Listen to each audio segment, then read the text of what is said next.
Budak Bayangan bab 31. Air hitam buram tiba-tiba melonjak dan mendidih, seolah-olah makhluk hidup mati-matian berusaha menghindari cahaya pucat fajar yang akan datang. Sunni perlahan bangkit dan, setelah berpikir, dengan hati-hati mendekati tepi platform batu.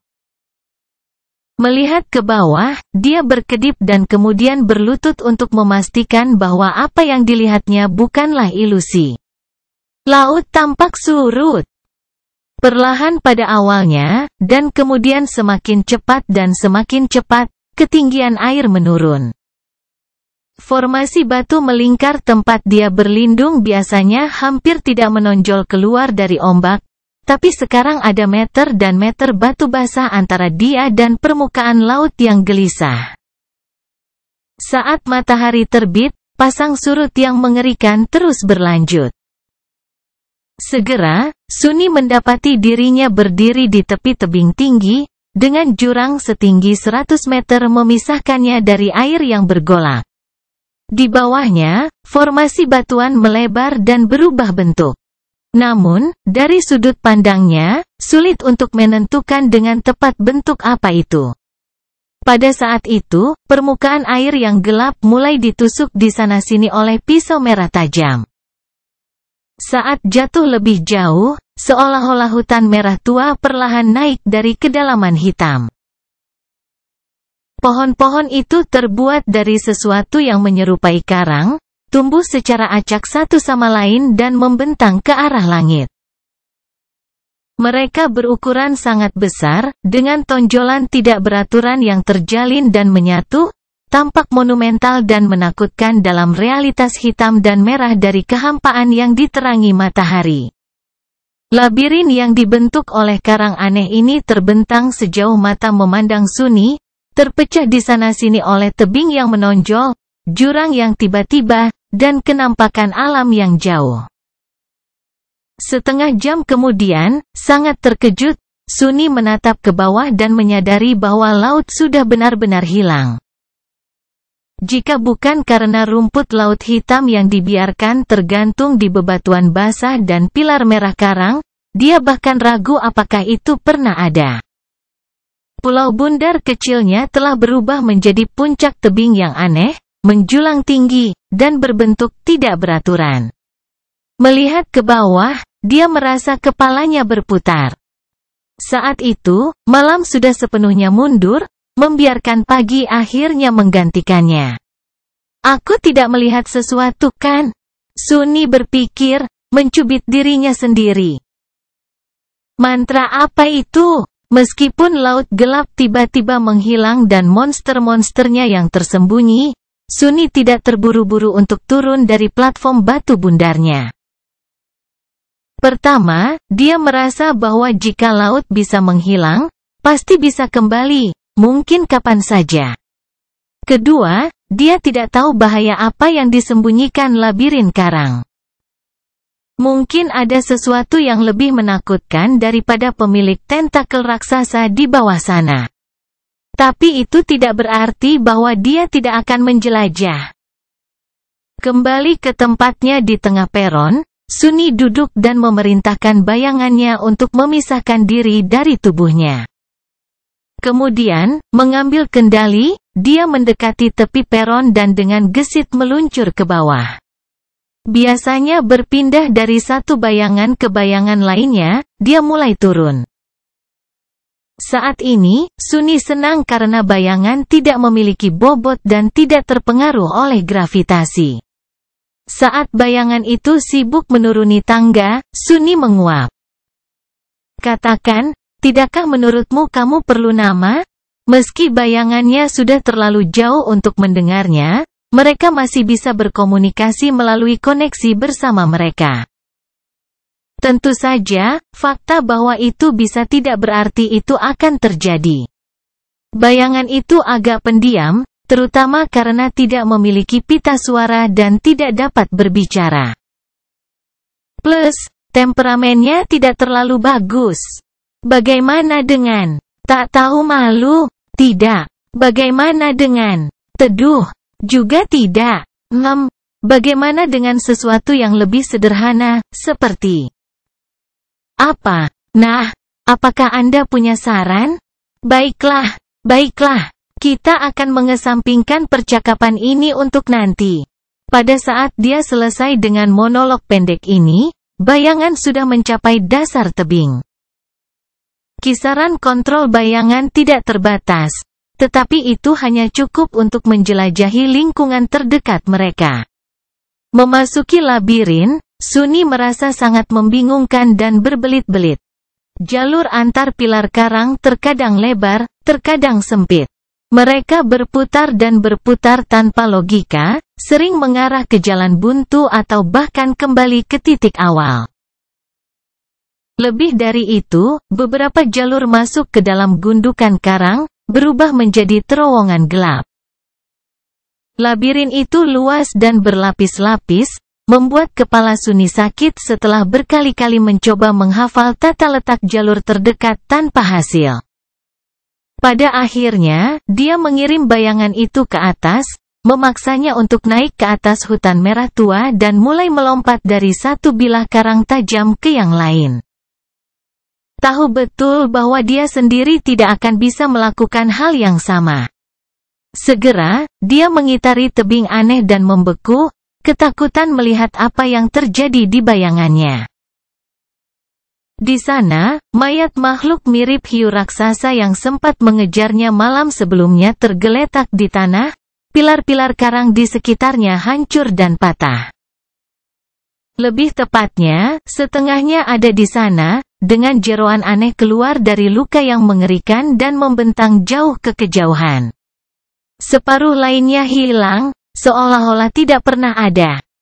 Di sekitar mayat, ratusan monster kecil berlarian, merobek dan melahap dagingnya sedikit demi sedikit.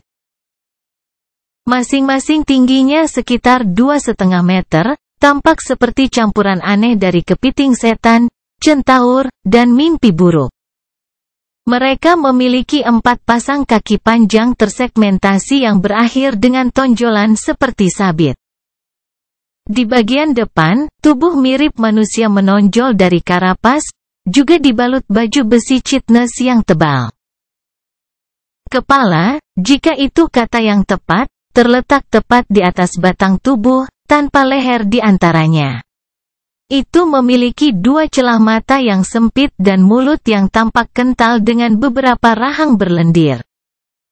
Alih-alih tangan, monster itu memiliki 2 penjepit besar. Saat ini, mereka semua menggunakan penjepit itu untuk merobek potongan daging dari mayat yang telah dikeringkan dan memasukkannya ke dalam mulut mereka. Dari waktu ke waktu, pertarungan untuk mendapatkan sepotong daging yang sangat berair akan pecah, berakhir dengan beberapa monster tercabik-cabik dan dengan cepat dilahap oleh para pemenang. Sunny menelan ludah. Baik karena melihat monster-monster kuat berbaju zirah membuatnya gugup dan karena melihat mereka berpesta, dia tiba-tiba merasa sangat lapar. Masing-masing dari mereka tampak seperti masalah. Dan jumlahnya ratusan. Keberuntungannya, seperti biasa, sangat buruk. Setidaknya aku tidak perlu bertanya-tanya mengapa labirin terasa begitu kosong. Semua penduduk mengadakan pesta, merasa sedikit komprehensif tentang mengembalikan bayangannya ke monster. Sunny memerintahkannya untuk melihat ke belakang dan mempelajari tebing tempat dia berlindung. Sesuatu tentang itu membuatnya merasa tidak nyaman. Bayangan itu berbalik dan melihat ke atas, melihat tebing berbentuk aneh itu. Sunny membutuhkan beberapa menit untuk mengubah sudut pandangnya dan mengenalinya apa adanya. Itu jari, itu tangan. Itu adalah pedang. Dia berkedip. Itu patung. Memang, tebing itu buatan manusia. Itu adalah patung kolosal kuno setinggi setidaknya 200 meter. Skalanya sangat besar sehingga mengejutkan pikiran. Dari apa yang bisa dilihat Sunny, itu menggambarkan seorang kesatria yang mengenakan baju besi pelat yang rumit, dengan 7 bintang bersinar diukir di pelindung dadanya. Di tangannya, dia memegang pedang raksasa, mengarahkannya ke tanah. Namun, hal yang paling mencolok tentang itu adalah ksatria batu raksasa itu kehilangan kepalanya.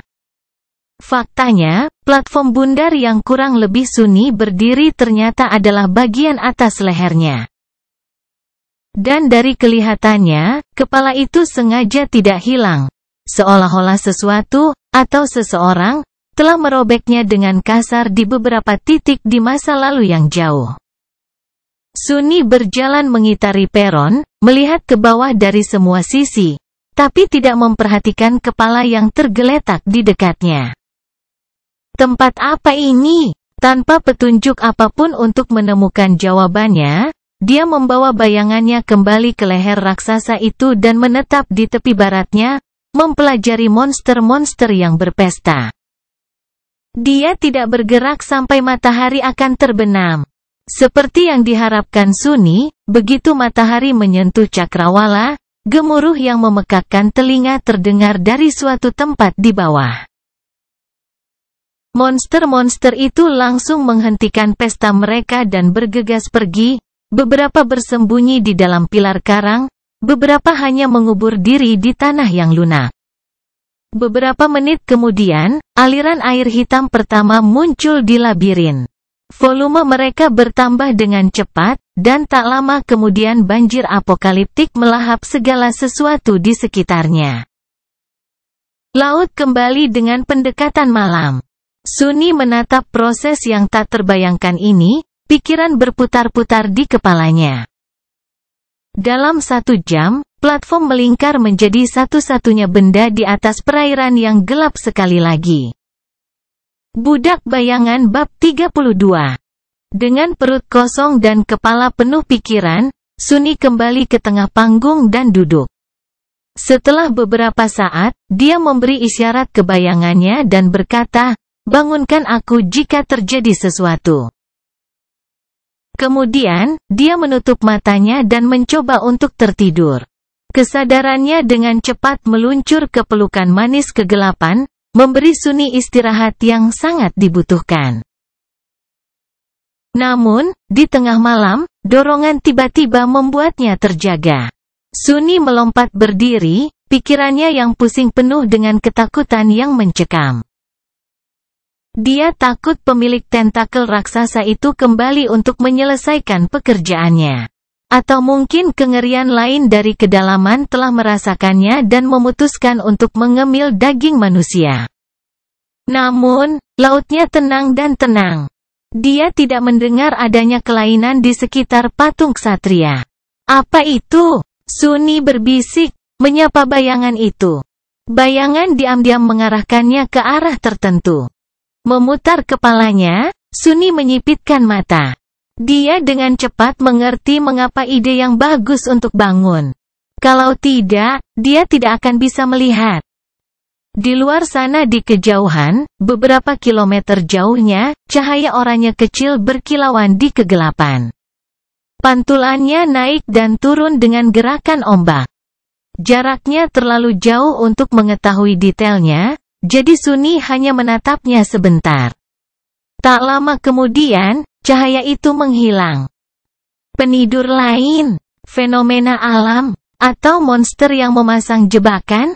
Kenangan tentang makhluk laut dalam yang mengerikan segera muncul di benaknya. Sambil menggelengkan kepalanya, Sunni berbaring kembali dan berusaha kembali ke tidurnya. Namun, kali ini tidur melarikan diri darinya. Rasa lapar masih belum tertahankan, tetapi perlahan-lahan menjadi semakin intens. Rasa haus, bagaimanapun, lebih buruk. Pada akhirnya, dia tetap terjaga sampai matahari terbit kembali, membuat laut yang gelap mundur. Begitu pagi tiba, monster penjepit merangkak kembali dari tempat persembunyian mereka dan bergegas ke bangkai raksasa untuk melanjutkan pesta mereka. Sunni memperhatikan mereka selama beberapa waktu dan kemudian berjalan ke sisi berlawanan dari peron untuk melihat ke arah di mana dia melihat cahaya misterius pada malam sebelumnya. Pada jarak yang cukup jauh dari patung tanpa kepala, 5 atau 6 kilometer jauhnya, tanah naik secara alami dan membentuk sesuatu yang mirip dengan bukit. Di atas bukit itu, pilar karang yang sangat besar menjulang ke langit. Dari kelihatannya, dahan atasnya cukup tinggi untuk bertahan di atas air pada malam hari. Berbagai ide menyerbu kepala Sunny, tapi pada akhirnya, hanya 2 pertanyaan yang benar-benar penting. Pertama-tama, apakah dia dapat menemukan jalan melalui labirin dan menempuh jarak itu di siang hari? Dan yang lebih penting, haruskah dia berusaha melakukannya? Lagi pula, tidak ada indikasi bahwa sumber cahaya misterius itu adalah sesuatu yang bermanfaat, berlawanan dengan yang mengerikan dan mematikan. Karena tidak memiliki cukup informasi untuk membuat pilihan, Sunny kembali mempelajari monster. Namun, dia mengirim bayangan untuk menyelidiki labirin sejauh jangkauan kontrol bayangan memungkinkan, berharap untuk memetakan setidaknya awal jalan yang berpotensi membawanya ke bukit itu. Berbicara secara logis, dia aman di atas patung tanpa kepala seperti yang mungkin dia lakukan di tempat aneh ini. Satu-satunya masalah adalah, dia akan segera mati karena kehausan atau kelaparan. Kedua masalah itu bisa dipecahkan jika dia berani turun. Dia bisa menghilangkan garam air laut dengan beberapa cara yang diajarkan kepadanya oleh Guru Julius, dengan materi yang ada di mana-mana di alam mimpi. Dia juga bisa menyiapkan jebakan dan berburu monster penjepit untuk dimakan. Dengan ukurannya yang sangat besar, hanya satu dari mereka yang cukup untuk memberinya makan selama berminggu-minggu. Dia bisa dengan mudah melihat rutinitas seperti itu, berburu di siang hari, kembali ke patung saat menjelang malam. Itu mungkin pilihannya yang paling aman. Namun, cara melakukan sesuatu ini kekurangan satu elemen penting, potensi untuk perbaikan. Itu sangat cocok untuk menjaga agar Sunny tetap hidup, tetapi tidak ada cara untuk memberinya harapan. Jika dia ditakdirkan untuk menghabiskan sisa hidupnya di area kecil di sekitar patung tanpa kepala, melahap monster dan gemetar di malam hari karena takut dimakan oleh sesuatu yang lebih besar pada gilirannya. Yah, dia lebih suka melompat turun dan mengakhirinya sekarang.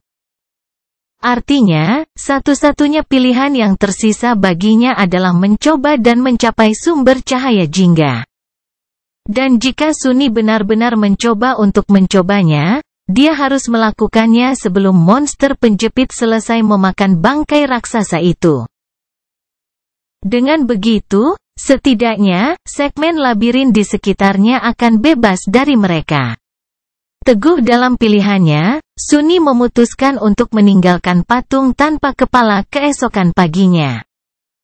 Dia akan menghabiskan sisa hari ini menjelajahi jalan melalui labirin dan mempersiapkan diri secara mental. Dengan itu, dia menutup matanya dan memusatkan persepsinya pada bayangan yang bergerak. Di malam hari, badai tiba-tiba turun ke laut yang gelap. Sunny dibangunkan oleh bayang-bayang pada waktunya untuk mempersiapkan diri menghadapi angin kencang dan hujan deras. Biasanya, hujan selalu membuatnya bad mood. Tapi kali ini dia terlalu haus untuk memikirkan apapun kecuali air tawar. Tetap merunduk agar tidak terhempas ke tepi peron, Sunny menangkupkan tangannya dan menunggu sampai dipenuhi air hujan. Kemudian dia mengangkatnya ke mulutnya dan dengan rakus meminumnya. Sambaran petir menyinari segala sesuatu di atas laut yang bergolak. Jika ada yang melihat Sunny sekarang, mereka akan melihat seringai lebar di wajahnya. Badai terus mengamuk selama beberapa jam. Sunny berjongkok di tengah peron, menahan amarahnya. Lebih dari sekali, gelombang tinggi akan menabrak leher ksatria tanpa kepala itu, mengancam akan menghanyutkannya. Tapi Sunny berpegangan erat pada lekukan yang dalam di permukaan batu platform, menempel seperti lem. Di pagi hari, ketika badai akhirnya mereda, semua ototnya terasa sakit. Tapi tidak ada waktu untuk disia-siakan. Segera setelah monster-monster itu kembali ke bangkai, dengan beberapa orang tersesat dengan cepat mengikuti di belakang, dia meluncur ke tepi peron dan mulai turun dengan gesit. Sunny harus berterima kasih sekali lagi kepada kelas-kelas Wilderness Survival, karena dia juga telah diajari dasar-dasar panjat tebing. Guru Julius bersikeras memberi siswanya kursus kilat dalam segala bentuk perjalanan yang memungkinkan. Selain itu, Sunny telah mencari jalan turun yang optimal dan mengingat pegangan dan lekukan terbaik untuk dipegang dengan bantuan bayangannya. Segera, kakinya akhirnya menyentuh tanah. Terlepas dari kenyataan bahwa meninggalkan keamanan patung tanpa kepala itu akan menempatkannya dalam bahaya besar, Sunny langsung merasa suasana hatinya membaik. Tetap pasif selama beberapa hari terakhir tidak sesuai dengan karakternya. Sekarang, bahkan jika rencananya berakhir dengan kegagalan, setidaknya dia akan melakukan sesuatu yang telah dia putuskan untuk dilakukan. Mencoba dan gagal lebih baik daripada tidak mencoba sama sekali. Lumpur hitam itu cukup dalam untuk memperlambatnya, tapi tidak sejauh yang dia takuti. Dengan sedikit latihan, Sunny segera bisa berjalan dengan kecepatan yang dapat diterima. Terlebih lagi, selama dia menempel di bayang-bayang, langkahnya ringan dan sunyi, tidak mengeluarkan suara memekakkan dari lumpur. Dia menuju salah satu jalan yang seharusnya membawanya ke bukit yang jauh dan memasuki naungan labirin merah yang sejuk. Segera, perasaan aneh menyelimuti pikirannya. Seolah-olah dunia di luar labirin sudah tidak ada lagi, dan yang tersisa hanyalah jalan gelap yang berliku-liku. Hal ini sepertinya tidak ada habisnya. Sambil menggelengkan kepalanya, Sunny mengirim bayangan untuk mengintai ke depan, berharap diberitahu tentang bahaya laten sebelumnya, dan mulai bergerak maju. Hidupnya sekarang bergantung pada apakah dia akan mencapai bukit yang jauh atau tidak sebelum matahari mulai terbenam. Dia bahkan tidak ingin memikirkan tentang apa yang akan terjadi jika dia masih berada di dalam labirin begitu laut yang gelap muncul kembali dalam banjir yang tak terbendung. Bayangan itu bergerak di depannya, tidak menemui rintangan apapun. Kadang-kadang akan naik tinggi untuk mencari arah jalur yang berbeda, memungkinkan Sunny untuk memilih rute yang optimal di sebagian besar waktu. Namun, dia masih harus mundur dalam jarak yang cukup jauh 1 atau 2 kali, berakhir di jalan buntu atau di jalan yang mengarah ke arah yang salah. Meski begitu, semuanya tampak berjalan lancar. Sunny bahkan punya waktu untuk mempelajari bagian dalam labirin dengan cermat, memperhatikan lebih detail komposisinya, serta sejumlah tulang tak dikenal yang bersembunyi di lumpur di bawah kakinya. Karena seberapa baik keadaannya, dia sedikit menurunkan kewaspadaannya. Kesombongannya juga yang harus disalahkan. Dengan persiapannya yang ekstensif dan kontrol yang terampil dari Shadow Scout, Sunny tanpa sadar menepuk bahunya sendiri dan berasumsi bahwa semuanya akan baik-baik saja. Itu sebabnya, ketika lumpur tepat di depannya mulai bergerak, dia terlambat sepersekian detik untuk bereaksi. Pada saat berikutnya, penjepit besar ditembakkan dari tanah dan merobek udara, mengancam akan memotong tubuhnya menjadi 2 dengan 1 serangan telak. Budak Bayangan Bab 33. Omong kosong. Ini adalah satu-satunya pikiran di kepala Sunny saat dia dengan canggung jatuh ke belakang, membiarkan penjepit menutup tepat di depan wajahnya dengan klak yang keras. Bilah Chitness yang bergerigi begitu dekat sehingga dia bisa dengan jelas melihat serpihan lumpur menempel di permukaannya. Sunny mendarat telentang, nyaris menghindari serangan tak terduga itu. Hal baiknya adalah dia berhasil menghindari cedera atau bahkan terbunuh. Hal buruknya adalah dia tergeletak di tanah, tidak dapat dengan cepat membuat jarak antara dia dan penyerang. Penjepit besar itu masih melayang di atas. Saat Sunni sadar akan hal ini, dia mati-matian berguling ke samping. Pada saat berikutnya, penjepit menerjang ke bawah, mengirimkan getaran kecil melalui lumpur. Jika bukan karena reaksinya yang cepat, dada Sunni akan hancur oleh pukulan itu. Dia baru saja mulai berdiri ketika penjepit digesek ke samping. Untungnya, Sunni sudah siap. Alih-alih mencoba mengelak atau memblokir serangan itu, dia mengikutinya, membiarkan penjepit itu bertabrakan dengan tangannya yang terulur dan meredam pukulannya. Saat lengannya menjerit kesakitan, Sunni menggunakan kekuatan pukulan itu dan membiarkan tubuhnya terlempar ke udara. Dengan cara ini, setidaknya, dia akan keluar dari jangkauan penjepit. Dia mungkin tidak diajari cara bertarung, tetapi satu hal yang sangat dia ketahui adalah cara jatuh. Alih-alih mematahkan lehernya atau kehabisan napas saat mendarat, dia menguatkan tubuhnya dan dengan gesit berguling sebelum berhenti agak jauh dari monster penyergap. Saya ambil kembali. Namun Sunni, mengingat kritik sarkastiknya terhadap gulungan pertempuran pahlawan. Rolling adalah bagian integral dari teknik bertarung monster yang terhormat. Kemudian, dia mendongak, mencoba memastikan situasinya. Di depannya, penyerang akhirnya menunjukkan dirinya. Itu menggali dari bawah lumpur, menebarkan bayangan besar di atas Sunni yang sedang berlutut. Mata mungilnya penuh amarah, kelaparan, dan kedengkian. Itu adalah salah satu monster penjepit yang telah dia amati begitu banyak waktu. Menjulang di atasnya dengan tinggi hampir 3 meter, makhluk besar itu menggerakkan rahang bawahnya dan mengeluarkan pekikan yang menggelegar dan menusuk. Kenapa kamu tidak melahap bangkai raksasa itu bersama teman-temanmu yang lain, dasar kepiting brengsek? Namun, jawaban atas permohonan marah Sunni agak jelas. Monster itu tampak dalam kondisi yang agak buruk, setengah dari 8 kakinya yang seperti sabit patah, dan ada retakan di karapasnya yang tebal, masing-masing mengeluarkan darah biru kental. Selain itu, dia kehilangan salah satu dari 2 lengan penjepitnya, yang tampaknya telah robek seluruhnya di bagian bahu.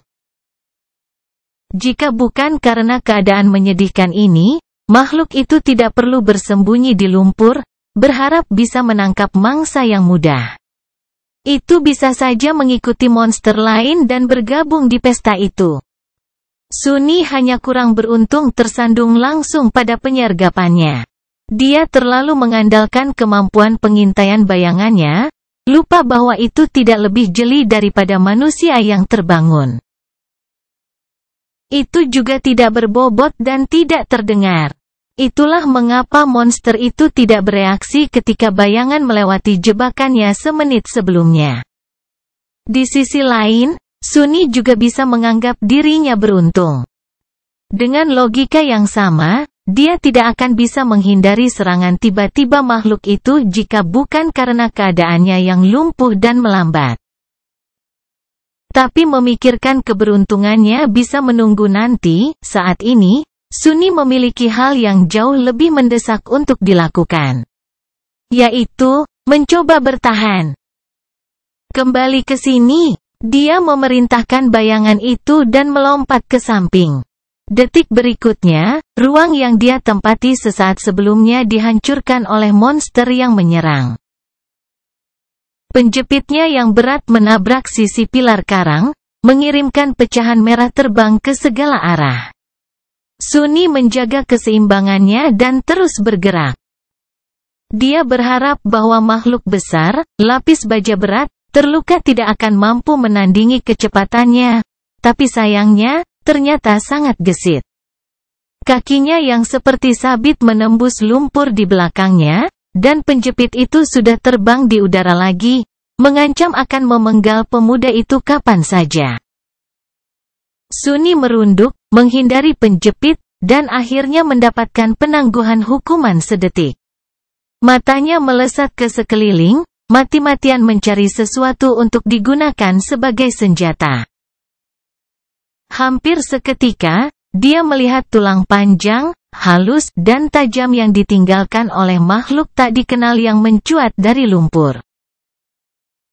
Tanpa melambat, dia membungkuk dan meraih tulang itu, menariknya keluar dengan satu tarikan kuat.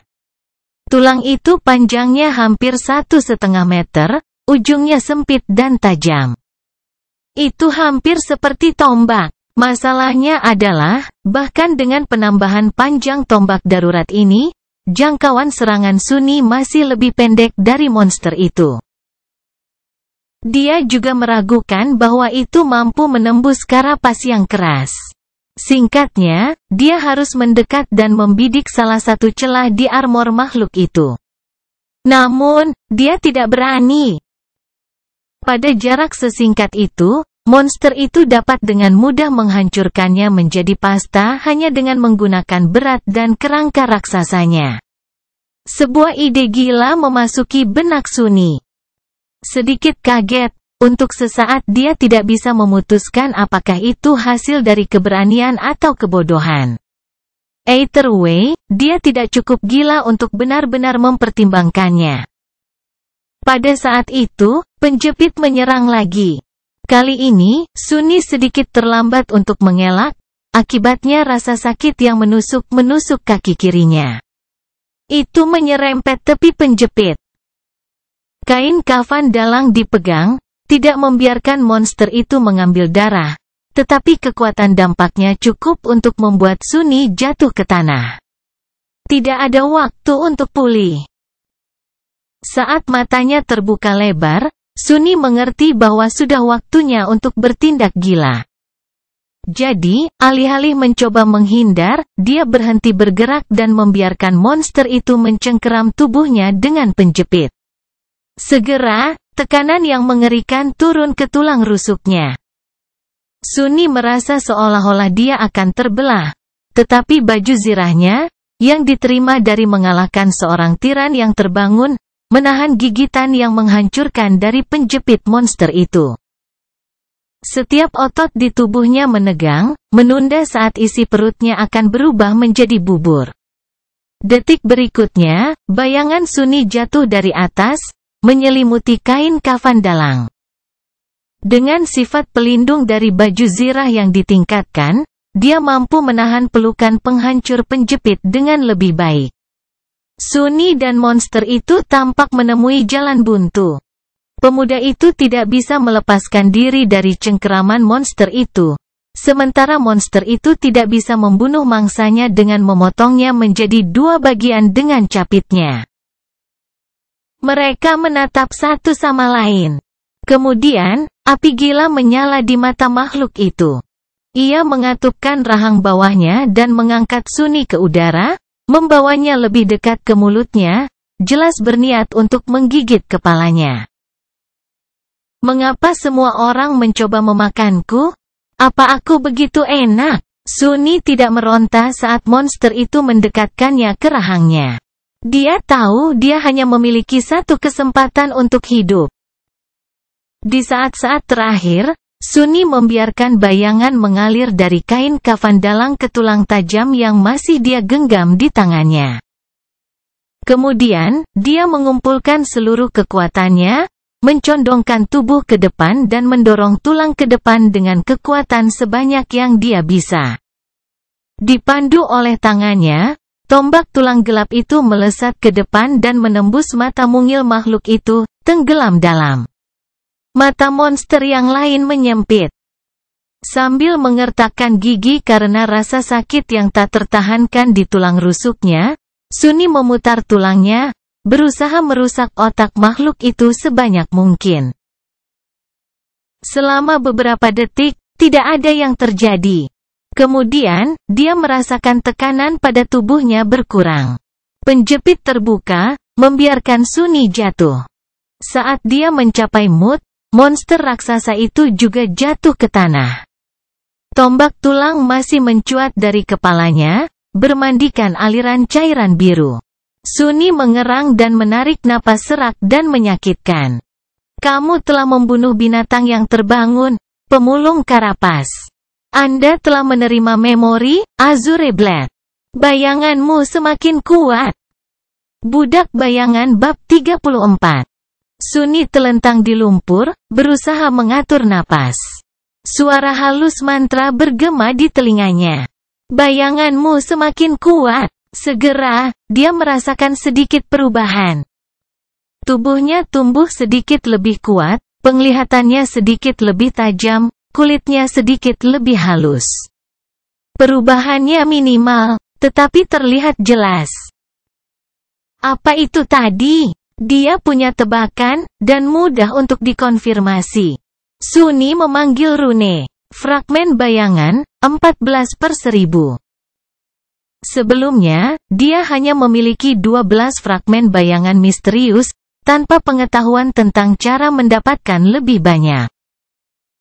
Sekarang sepertinya prosesnya otomatis, dia hanya perlu membunuh musuh untuk menyerap sebagian dari bayangan mereka dan memperkuat intinya sendiri.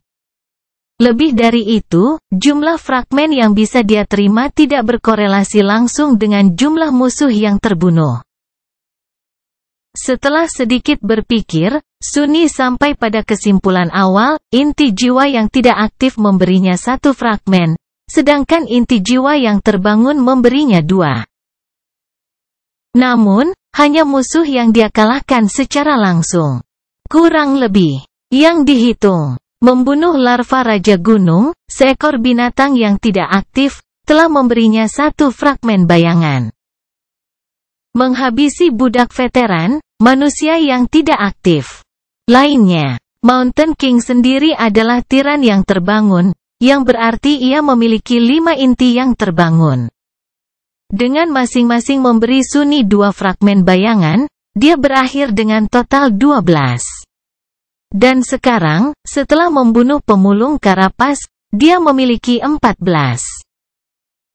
Menariknya, dia tidak menerima fragmen apapun dari kematian Shifty, Scholar, dan Hero, meskipun mereka musnah akibat intriknya. Sepertinya dia harus menghabisi musuh dengan kedua tangannya sendiri untuk menyerap sebagian dari bayangan mereka. Ya, atau setidaknya dengan memanggil dewa kuno yang sudah mati. Prosesnya sangat mirip dengan bagaimana kebangkitan normal meningkatkan kekuatan mereka. Dengan satu-satunya perbedaan adalah bahwa langkah-langkah mengekstraksi dan mengkonsumsi material yang sesuai, pecahan jiwa, dilewati demi penyerapan instan. Itu berarti fragmen bayangan tidak dapat disimpan, dan selanjutnya tidak dapat dibeli atau diperdagangkan. Dia tidak akan memiliki kesempatan untuk menerimanya sebagai hadiah untuk menyelesaikan misi, menyediakan layanan, atau menjual berbagai rampasan. Jika Sunny ingin menjadi lebih kuat, satu-satunya pilihannya adalah bertarung dan membunuh. Tidak ada kehidupan yang damai untukku, kurasa. Sebelumnya, Sunny mengira setidaknya dia punya pilihan untuk memilih jalan yang relatif aman. Banyak yang terbangun tidak pernah meninggalkan batas benteng manusia dan tidak pernah menghadapi makhluk mimpi buruk. Malah memilih untuk melakukan berbagai pekerjaan di alam mimpi seperti yang mereka lakukan di dunia nyata. Mereka menerima pembayaran dalam bentuk pecahan jiwa, yang sekaligus menjadi bahan bakar kemajuan seseorang dan mata uang universal di dalam benteng. Sunny tidak pernah ingin mengejar kehidupan seperti itu, tetapi bahkan tidak memiliki pilihan pun agak menjengkelkan. Untungnya, ada sisi baiknya juga. Tanpa perlu menggunakan pecahan jiwa untuk memperkuat intinya, dia akan dapat menghabiskan semua yang dia hasilkan dengan bebas dan tanpa rasa khawatir. Lagi pula, setelah dia membunuh musuh dan menyerap pecahan bayangan, pecahan jiwa akan tetap ada, siap untuk dikumpulkan dan ditukar dengan sesuatu yang mungkin dibutuhkan Sunni di masa depan. Itu secara efektif akan membuatnya 2 kali lebih efisien dalam hal pendapatan dan pengeluaran, yang bukan keuntungan kecil. Selain itu, ada masalah sadokor.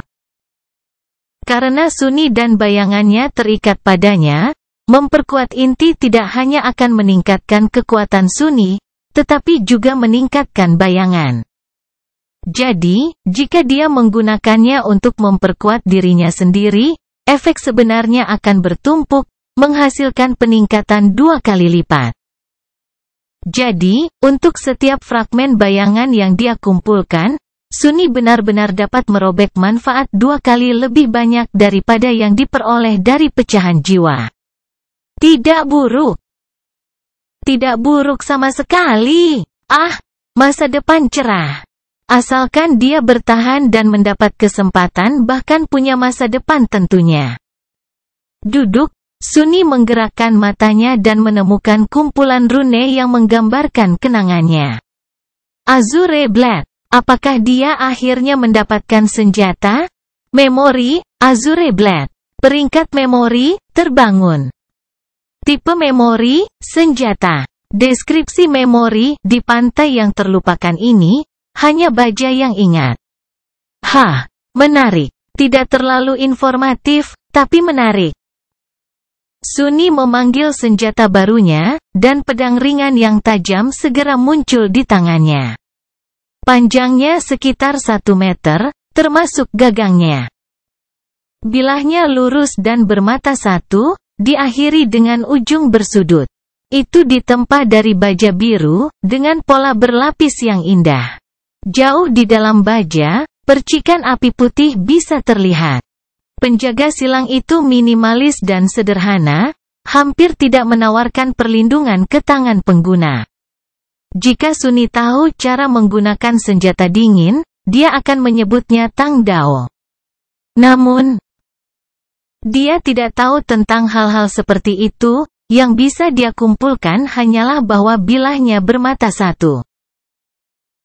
Yang berarti bahwa itu mungkin dimaksudkan untuk menebas dan memotong sebagai lawan dari menusuk, dan pegangannya cukup panjang untuk menampung 2 tangan.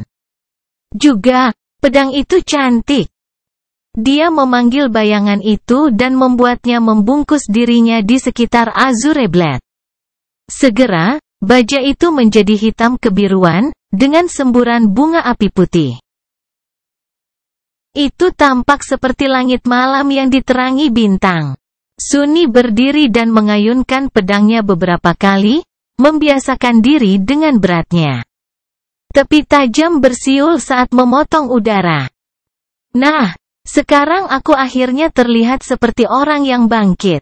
Setelah itu, dia menatap mayat pemulung Karapas dan meringis. Bagian ini tidak akan menyenangkan. Setelah beberapa waktu, dia berhasil membuka Karapas yang retak dan memotong beberapa potongan daging merah muda yang empuk. Dia juga tidak lupa untuk mengekstrak kristal bercahaya dari dada binatang itu. Pecahan jiwa. Tanpa banyak harapan, dia mencoba menyerap pecahan itu, mengingat bagaimana hal itu seharusnya dilakukan. Seperti yang dia harapkan, tidak ada yang terjadi. Mereka benar-benar tidak berguna langsung bagiku. Sambil mengangkat bahu, Sunni memasukkan pecahan dan daging ke dalam ransel darurat yang dianyam dari rumput laut hitam dan menatap matahari. Hari masih muda. Dia masih memiliki peluang bagus untuk sampai ke bukit yang jauh sebelum laut kembali. Namun, kaki kirinya terbentur saat bertarung dengan binatang pemulung, jadi berjalan tidak semudah sebelumnya. Dia mengertakkan gigi dan mulai pincang. Jam berlalu. Karena memar dan kewaspadaannya meningkat, kemajuan Sunni sangat melambat. Dia berkeringat dan menggertakkan giginya, merasakan sakit di setiap langkahnya. Yang lebih buruk, semakin jauh dia mencapai labirin, semakin membingungkan dan terjerat jalannya. Bahkan dengan bantuan bayangan, dia terus-menerus harus mundur dan berjuang untuk bergerak ke arah yang benar. Sial! Sial! Sial! Jika tidak ada yang berubah, Sunny tidak akan mencapai tujuannya. Yang berarti dia akan dihancurkan sampai mati oleh laut yang kembali. Tidak membiarkan dirinya memikirkan kematian, Sunny mencoba berjalan lebih cepat. Namun, dia tidak bisa terlalu terburu-buru, salah belok akan menghabiskan beberapa menit yang berharga darinya, jadi dia harus memilih jalan dengan hati-hati. Selain itu, melewatkan penyergapan lain dapat mengakhiri hidupnya secara langsung. Kutukan. Tepat ketika dia mulai merasa putus asa, bayangannya tiba-tiba melihat sesuatu yang membuat Sunny pingsan sesaat. Agak jauh di jalan setapak, di luar beberapa belokan, karang melebar, menciptakan pembukaan kecil. Dan di tengah tanah terbuka itu, seseorang sedang berjalan melintasi lumpur. Hal pertama yang dilihat Sunny adalah kulit putih. Banyak kulit. Gadis jangkung dan luwes itu hanya mengenakan rok seadanya dan bra kasar, keduanya terbuat dari rumput laut. Namun, hal itu sepertinya tidak mengganggunya. Dengan ekspresi tenang, dia berhenti dan melihat ke belakang. Angin memainkan rambut perak pendeknya. Itu adalah Nevis, bintang yang berubah. Di satu tangan, dia memegang ujung tali emas yang aneh. Dan di ujung tali lainnya, Cassia, si gadis buta, dengan hati-hati mengikuti di belakang. Budak Bayangan bab 35. Langit kelabu di atas, lumpur hitam di bawah, lautan merah tak berujung di antaranya. Di latar belakang yang seperti mimpi ini, dua gadis cantik sedang berjalan melintasi labirin. Yang satu halus dan rapuh, dengan rambut pirang dan mata berwarna biru langit tanpa tujuan. Dia mengenakan tunik sederhana, dengan sandal kulit di kakinya dan jubah warna gelombang laut menutupi bahunya. Yang lainnya tinggi dan lentur. Dia memiliki rambut perak halus dan mata abu-abu jernih. Pakaiannya yang terbuka dibuat secara kasar dari rumput laut hitam, membuat kulitnya yang cerah dan tubuh atletisnya terlihat. Dia tenang, waspada, dan bertelanjang kaki. Tali emas menghubungkan dua gadis menjadi satu. Wow, pemandangan yang luar biasa, pikir Sunny. Dia tiba-tiba menyesal bahwa dia bukan seorang seniman. Gambar itu hanya memohon untuk dijadikan lukisan. Tunggu, kenapa aku memikirkan itu? Rakyat, saya menemukan orang. Jantungnya melompat sedikit. Jika Nevis dan Cassia ada di sini, maka cahaya oranye dari sebelumnya, kemungkinan besar, ada hubungannya dengan mereka. Yang berarti mereka tahu bagaimana menuju ke bukit yang tinggi. Artinya, Sunny tidak harus mati tertimpa air pasang. Jadi apa yang harus kulakukan sekarang? Dia bukan yang terbaik dalam menjilat dirinya sendiri kepada orang lain. Faktanya, dia kebalikannya, orang biasanya secara naluriah menghindarinya. Dan itu dalam keadaan normal. Namun kali ini, dia telah menghabiskan 4 minggu penuh untuk memastikan bahwa semua orang di akademi membenci keberaniannya. Kerja bagus, cerah. Tetap saja, dia setidaknya berguna. Dalam situasi ini, tubuh tambahan sudah merupakan keuntungan besar saat menghadapi monster lapar. Dan dia bukan sembarang orang, kemampuannya untuk mengintai ke depan sendirian sangat berharga. Tentunya mereka akan mengerti itu. Bukan. Sambil mendesah berat, Sunny melangkah ke dalam bayang-bayang dan bergegas ke tempat terbuka. Dia mencapainya sekitar 1 menit, bersembunyi dan mengamati kedua gadis itu sebelum membuat keputusan akhir. Membantu dirinya sendiri dengan tongkat kayu, Cassia yang buta perlahan mendekati tengah lapangan dan mengulurkan tangannya, menemukan Nevis dan menyentuh bahunya. "Kenapa kamu berhenti?" Nevis mendukung gadis buta itu dan memandang ke langit. Sudah larut. Jeda canggung tergantung di antara dua gadis. Setelah beberapa waktu, Kasia bertanya, jadi menurutmu kita harus kembali? Nevis berkedip dan berdeham. Ya, Sunni agak terhibur dengan percakapan mereka. Siapa dia, tipe pendiam yang kuat? Kemudian dia kembali ke dilemanya dan meringis. Bagaimana saya mendekati mereka? Sial, mengapa ini begitu sulit? Bukannya aku mencoba mengajak mereka berkencan. Maksudku, salah satunya, keduanya, apa yang saya pikirkan?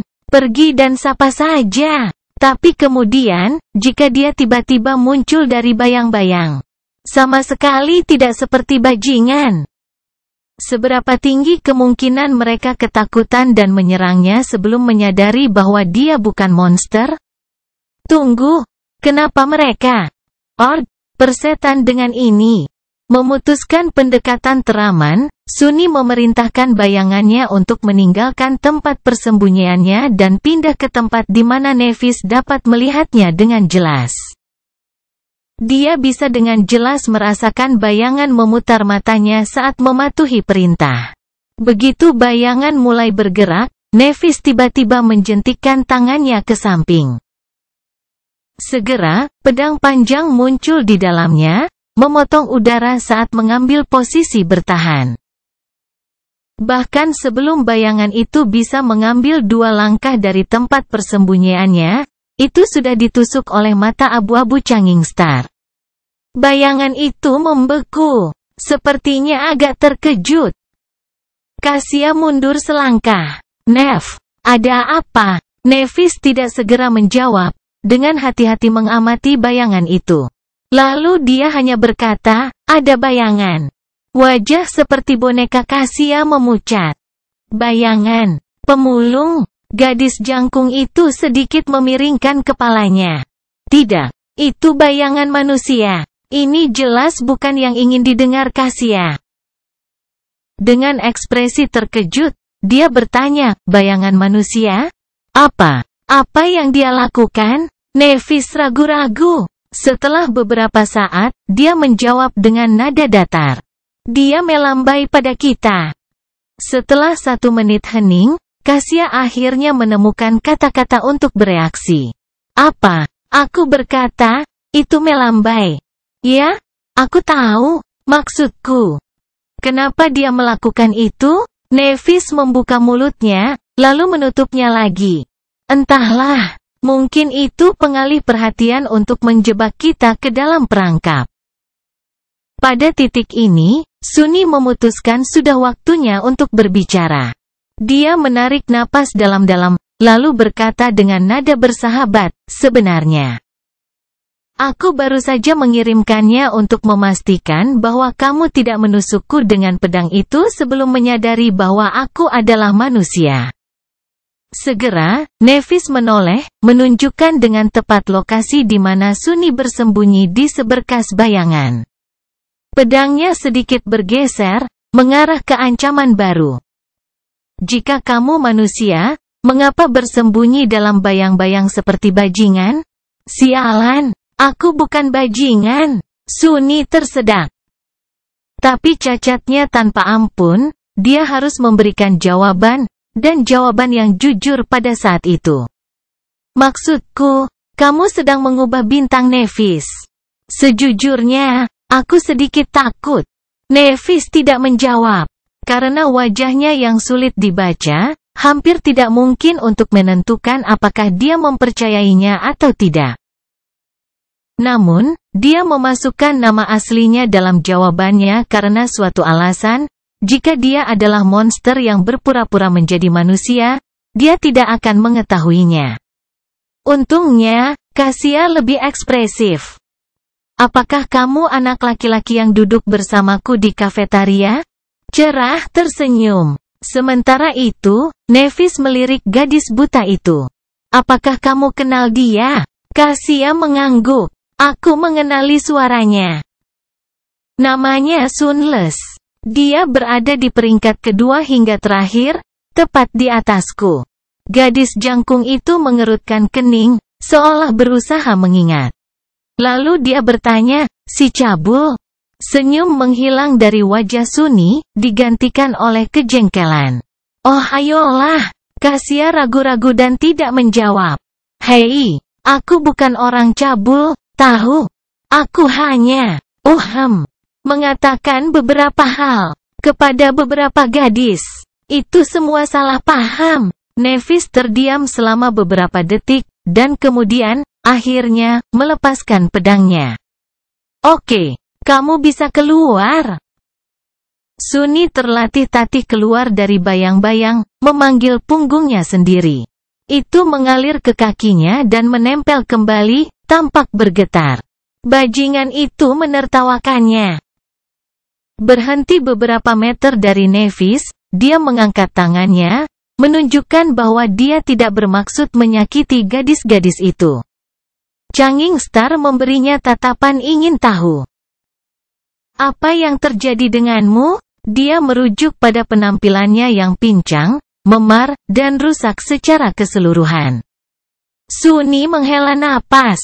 Pemulung karapas.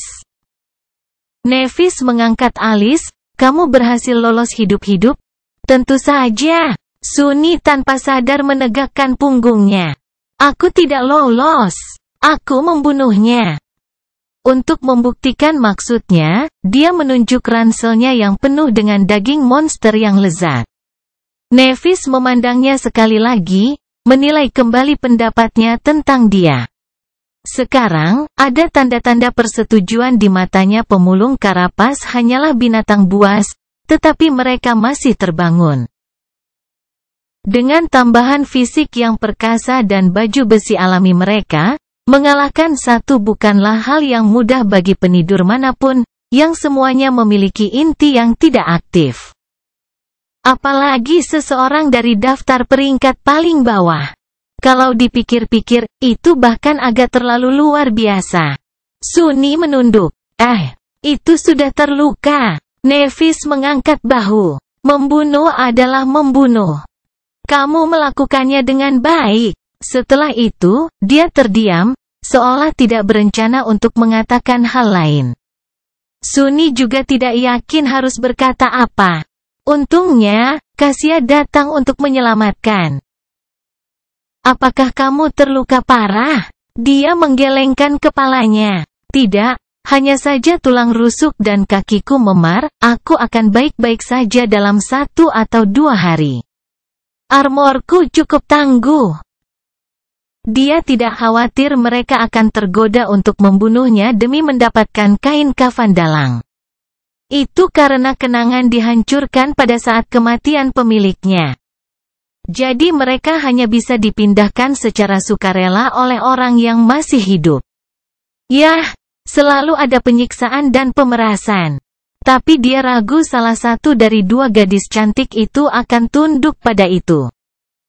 Suni berdeham. Sebelum tersandung pada pemulung, saya menuju ke bukit tinggi dengan pilar karang besar di atasnya. Tapi setelah pertarungan, kecepatan saya menurun. Sekarang saya khawatir tidak tepat waktu. Apakah Anda mungkin tahu jalannya? Kasia tersenyum. Sebenarnya, kami menghabiskan hari-hari terakhir di bukit itu. Kami baru saja akan kembali. Nevis tidak mengatakan apa-apa, melihat ke langit. Suni menjilat bibirnya. Ya, bisakah aku ikut denganmu? Mereka tidak akan mengatakan tidak. Kan? Gadis buta itu menoleh ke temannya, sebuah pertanyaan jelas tertulis di wajahnya. Nevis menunduk, menatap Suni. Setelah beberapa saat, dia berkata, tidak. Apa? Masalah? Tidak masalah. Ada apa denganmu Tuan Putri? Tidak bisakah kamu berbicara lebih cepat? Merasa jantungnya berdegup kencang di dadanya, Suni tersenyum. Baiklah.